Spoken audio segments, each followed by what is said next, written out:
Hey guys, welcome back to my channel. Welcome back new another video. আজকে আমি তোমাদের সাথে শেয়ার করছি ব্ল্যাক রঙের একটা কুর্তির সাথে glamorous makeup look step by step share করছি। আর প্রত্যেকটা যে প্রোডাক্ট ইউজ করেছি প্রত্যেকটা 100 টাকার মধ্যে, আর কোনো রকম ফাউন্ডেশন কিন্তু আমি ইউজ করিনি। কি দিয়ে আজকে মেকআপটা এত সুন্দর স্টেপ বাই স্টেপ করলাম, তাই জন্য কিন্তু তোমাদের ফুল ভিডিওটা দেখতে হবে। ফার্স্টে আমি ব্যবহার করলাম একটা জেল ওয়াইস ময়শ্চারাইজার। যতই সামার সিজন আসুক না কেন আমাদের ময়শ্চারাইজার ব্যবহার করা খুবই জরুরি, তাই আমি একটা জেল ওয়াইস ময়শ্চারাইজার কিন্তু ব্যবহার করে নিলাম। তারপর আমি ব্যবহার করছি হলো প্রাইমার। আমি ব্লু হেভেনের একটা প্রাইমার ইউজ করছি। এই প্রাইমারটার দাম কিন্তু তোমরা 100 থেকে 150 টাকার মধ্যে অ্যাভেলেবেল পেয়ে যাবে। এছাড়া আগে যে ময়শ্চারাইজারটা আমি ব্যবহার করলাম সেটাও কিন্তু 50 টাকার মধ্যে অ্যাভেলেবেল পেয়ে যাবে। ভালো করে প্রাইমারটা মিক্স হয়ে যাওয়ার পর এবার আমি ব্যবহার করছি আইব্রো কিট। আমি এটা মানে শুধু সিঙ্গেল কিনিনি, এর সঙ্গে একটা ব্ল্যাক রঙের জেল আইলাইনারও দিয়েছিল, প্লাস ব্রাউন রঙের যেটা আমি ব্যবহার করছি আইব্রো একটা কিট দিয়েছিল, সঙ্গে দিয়েছিল দুটো ব্রাশ। টোটাল মিলিয়ে কিন্তু 100 থেকে 150 টাকার মধ্যে আমার পড়েছে দাম। আর এটা কিন্তু পুরোপুরি ওয়াটারপ্রুফ। দেখো আমি ভালো করে আইব্রোটাকে ড্র করে নিচ্ছি। পেছন দিক দিয়ে সামনের দিকেও নিতে পারো, বা সামনের দিক থেকেও হালকা হাতে পেছন দিকে নিতে পারো। আর এটা খুব একটা ডার্ক কালার নয়, ব্রাউন কালারই নেওয়ার চেষ্টা করেছি যাতে ইজিলিভাবে সবাই আমারটা দেখে শিখে যেতে পারো। তারপর স্কুলি ব্রাশ দিয়ে আমি যে ড্রটা করলাম সেটাকে ভালো করে ব্লেন্ড করে নিচ্ছি। তোমরা যে কোনো পেন্সিল দিয়েই যদি আইব্রো ড্র করো না কেন অবশ্যই কিন্তু সেটা ব্লেন্ড করে নেবে। তারপর আমি ব্যবহার করছি নর্মাল একটা লিকুইড কনসিলার।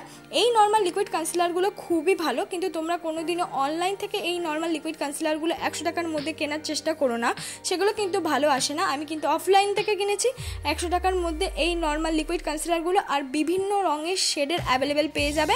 100 টাকাও নেয়নি, সত্যি কথা বলতে 60 থেকে 70 টাকার মধ্যে এই অ্যাভেলেবেল পেয়ে যাবে। আর এটা দিয়ে কিন্তু আমার আইব্রোটাকে আমি খুব সুন্দরভাবে কাট করে নিচ্ছি। আইব্রোটাকে কাট করে নেওয়ার পর তারপর আমি কিন্তু বিউটি ব্লেন্ডার দিয়ে ভালো করে ব্লেন্ড করে নিচ্ছি। আমি যে নর্মাল বিউটি ব্লেন্ডারটা ব্যবহার করছি এটার দাম কিন্তু 50 টাকার মধ্যে। তোমরা যে কোনো বিউটি ব্লেন্ডারই ইউজ করো না কেন সেটা 1 ঘন্টা আগে ভিজিয়ে রাখবে। ভিজিয়ে রাখার পর কিন্তু সেটাকে ভালো করে নিগড়ে জলটা বার করেই তারপর ইউজ করো, নাহলে কিন্তু মেকআপ উঠে যাওয়ার ভয় থাকে। দেখো আমি সুন্দর করে কিন্তু আমার আইব্রোটা যে ড্র করেছিলাম সেটা কিন্তু ব্লেন্ড করে নিলাম কনসিলারটা। তোমরাও কিন্তু প্রত্যেকটা স্টেপ পূরণ করবে, তাহলেই কিন্তু তোমাদের মেকআপটা ভালো হবে। তারপরে আমি ব্যবহার করছি হলো একটা orange colour lipstick, colour character হিসাবে আমি ব্যবহার করছি।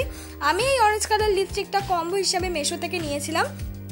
মেশোতে কিন্তু লিপস্টিকের কম্বোগুলো খুব ভালো দেয়, তাই জন্য তোমরা কিন্তু ওখান দিয়ে পারচেস করতে পারো।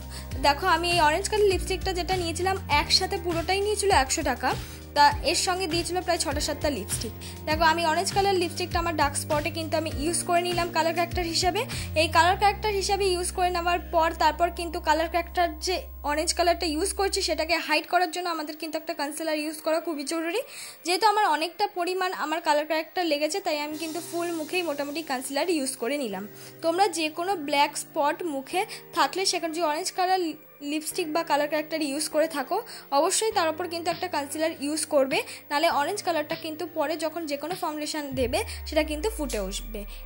কালার ক্যারেক্টার দেওয়ার পর অবশ্যই কিন্তু স্ট্রং ফাউন্ডেশন দিতে পারো। যদি কনসিলার না দাও নাহলে কিন্তু যদি স্ট্রং ফাউন্ডেশন না থাকে বা বিবি ক্রিম যদি তোমরা ইউজ করো তাহলে কিন্তু কালার ক্যারেক্টার ইউজ করার পর আগে কনসিলার দেবে, তারপর কিন্তু সেই বিবি ক্রিমটা ইউজ করতে হবে। দেখো আমি ভালো করে পুরো মুখটাই কিন্তু ব্লেন্ড করে নিচ্ছি আস্তে আস্তে, মানে অ্যাজ আ ফাউন্ডেশনের মতনই কিন্তু কনসিলারটা অল্প পরিমাণ ইউজ করে নিলাম যেন কালার ক্যারেক্টারটা হাইট হয়ে যায়। ভালো করে দেখো আমি কনসিলারটা মিক্স করে নেওয়ার পর এবার আমি ব্যবহার করব হলো ল্যাকমি 925 সিসি ক্রিম। তাছাড়া তোমরা ল্যাকমি বিবি ক্রিমগুলোও কিন্তু ইউজ করতে পারো, নর্মাল ল্যাকমি সিসি ক্রিমও ইউজ করতে পারো, যেটা তোমাদের ইচ্ছে। আমি কিন্তু ডট ডট করে ইউজ করলাম না, আমি কিন্তু ইউজ করলাম হলো ফাউন্ডেশনটা অল্প পরিমাণ বিউটি ব্লেন্ডার নিয়ে তারপর আমি ইউজ করলাম। এইভাবে যদি তোমরা ইউজ করো তাহলে তোমাদের ব্লেন্ড করতে অসুবিধা হবে না, তাই আমি এইভাবেই ব্লেন্ড করলাম। ডট ডট করে ব্লেন্ড করতে গেলে অনেক সময় যাদের ড্রাই স্কিন আছে তাদের কিন্তু একেবারে ডটটা লেগে যায়, মিক্স হয়ে যাওয়া একটু প্রবলেম থাকে। তাই সব স্কিনের যেন একদম পারফেক্ট মিক্স করতে পারো, তাই জন্যই কিন্তু আমি একেবারে বিউটি ব্লেন্ডারে আমি 925 সিসি ক্রিমটা লাগিয়েই কিন্তু মুখে ইউজ করে নিলাম। ভালো করে কিন্তু ব্লেন্ড করে নিয়েছি। এবার আমি করে নেব হলো কনসিলার। কনসিলারের জন্য আমি নর্মাল সেই লিকুইড কনসিলারটাই ইউজ করলাম। যেখানে যেখানে তোমাদের মনে হয় কনসিল করা প্রয়োজন সেখানে সেখানে তোমরা কনসিলার লাগাতে পারো। যেহেতু আমি ফার্স্টেই ফুল মুখে ইউজ করে নেওয়ার পর 925 ল্যাকমে সিসি ক্রিমটা ইউজ করেছি, তাই জন্য কিন্তু আমি পরে যে কনসিলারটা ইউজ করছি সেটা শুধুমাত্র চোখের নিচে ইউজ করলাম অল্প পরিমাণ, আর সেটা ভালো করে কিন্তু ব্লেন্ড করে নিচ্ছি। আর যে সেই কনসিলারটাই অল্প পরিমাণ নিয়ে কিন্তু চোখের পাতাতেও ভালো করে ব্লেন্ড করে নিচ্ছি, কারণ আমরা ওপরেও কিন্তু আইশ্যাডো লাগাবো। কনসিলার লাগানো খুবই জরুরি, কারণ কি যখনই আমরা আইশ্যাডো লাগাবো সেটা খুব পিগমেন্টেড হবে। তারপর একটা কম্প্যাক্ট পাউডার দিয়ে কিন্তু আমি ভালো করে আমার মুখটাকে সেট করে নিলাম। তারপর একটা ব্রাউন কালার শেড নিয়ে কিন্তু আমি কন্ট্রোল করে নিচ্ছি। তোমরা নর্মাল 100 টাকার মধ্যে কিন্তু ইনসাইটের প্রত্যেকটা জিনিসই অ্যাভেলেবেল পেয়ে যাবে। তারপর নাকটাকেও কিন্তু আমি ভালো করে কাট করে নিলাম। তারপর মুখে ইউজ করে নিচ্ছি হলো ব্লাশ। আমি একটা পাউডারি ব্লাশ ইউজ করছি, যেহেতু আমার অয়েলি স্কিন তাই জন্য একটু পাউডারি জিনিস ইউজ করি। যাদের ড্রাই স্কিন তারা কিন্তু এমনি normal lip and cheek tint ব্যবহার করতে পারো। এবার করবো আই মেকআপ। ফার্স্টে আমি ব্রাউন কালার শেডটা নিয়ে নিলাম, তারপর পেছন দিক দিয়ে লাগিয়ে নিলাম ব্ল্যাক কালার শেড। সেটা ব্রাউনের সঙ্গে ব্ল্যাকের ভালো করে লাগিয়ে নিয়ে সেটাকে ব্লেন্ডিং ব্রাশ দিয়ে আমি ভালো করে ব্লেন্ড করে নেব। দেখো ব্রাউন আর ব্ল্যাক কালারটাকে ব্লেন্ড করে নেওয়ার পর সামনের দিক দিয়ে ইউজ করছি একটা গোল্ডেন শিমারি কালার। তারপর এইটাই আমি গোল্ডেন শিমারি কালারটা কিন্তু আমি ভালো মতন ইউজ করছি। এইটাই আমার আই মেকআপ ইজিলিভাবে ক্রিয়েট করলাম যাতে সবাই করতে পারো। তারপর হলো ল্যাকমি আইলাইনার দিয়ে আমি ভালো করে আইলাইনার পরে নিলাম। তোমরা সবাই জানো ল্যাকমি আইলাইনারটা কিন্তু নর্মাল তোমরা 100 টাকার আন্ডারে অ্যাভেলেবেল পেয়ে যাবে।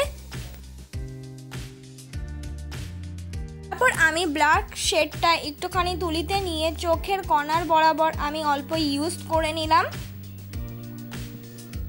তারপর আমি ব্যবহার করলাম হাইস্কাইয়ের একটা মাস্কারা। এইটাও তোমরা 100 থেকে 150 টাকার মধ্যে অ্যাভেলেবেল পেয়ে যাবে।